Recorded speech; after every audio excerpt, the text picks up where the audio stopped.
When I was a child, I remember playing hide and seek. We hid somewhere in a cupboard or under a bed and waited to be found. I so remember waiting to be found. And when my own children were small, we played hide and seek too.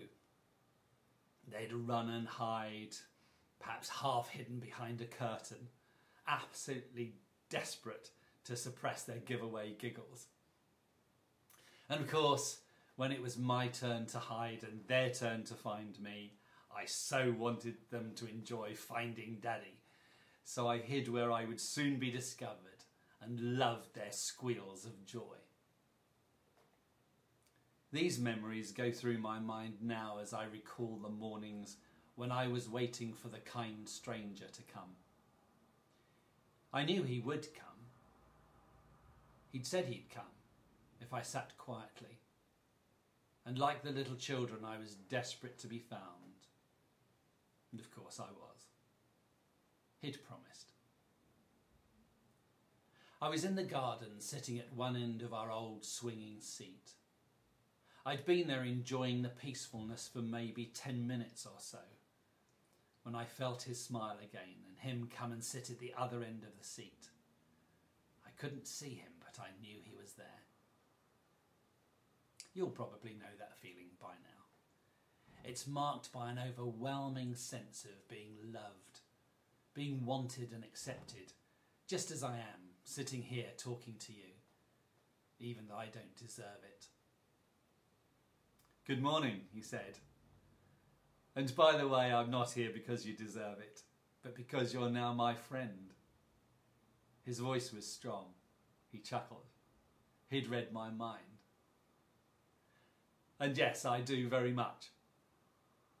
That was a surprise too, because the thought had only just crossed my mind to ask him if he enjoyed coming to be with me like this. He clearly did. "Thank you," I said very quietly. It was lovely to know that he was so sensitive to me. I'd never had a friend quite like this ever before, and I was so very grateful. I felt him look at me directly and smile with love in his eyes. This was the first time I'd actually spoken to him out loud since our first meeting. It felt good. And looking back, thank you was the perfect thing to say. I was just so deeply thankful. And I said it again from the bottom of my heart. Thank you. You know how I mentioned in an earlier chapter how it felt when he put his arm around me? Well, it felt like that again. I felt surrounded, embraced, hugged by him. It was a warm, caring family hug, the sort of comforting hug that you can imagine a loving older sister or a brother might give a little child. I breathed, "Thank you," again, but the words were unnecessary. He knew. It was such a special moment for me. It's well established by now that physical contact, a meaningful touch or simple caress makes such a difference to people. But this was even more.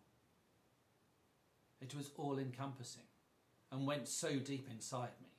And although this wasn't an actual physical touch, it felt like it. It bathed my spirit. It was an acceptance of me as a person. I guess it was as close as it gets. And I drank it in, more and more, soaking in it, allowing that hug to overwhelm me. It did, and I started to sob. I sat and cried on and off for the next 10 minutes or more. They were tears of relief. I'd been found.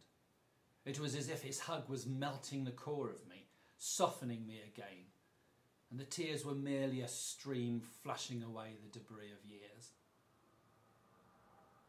And they did flush it away, and they needed to.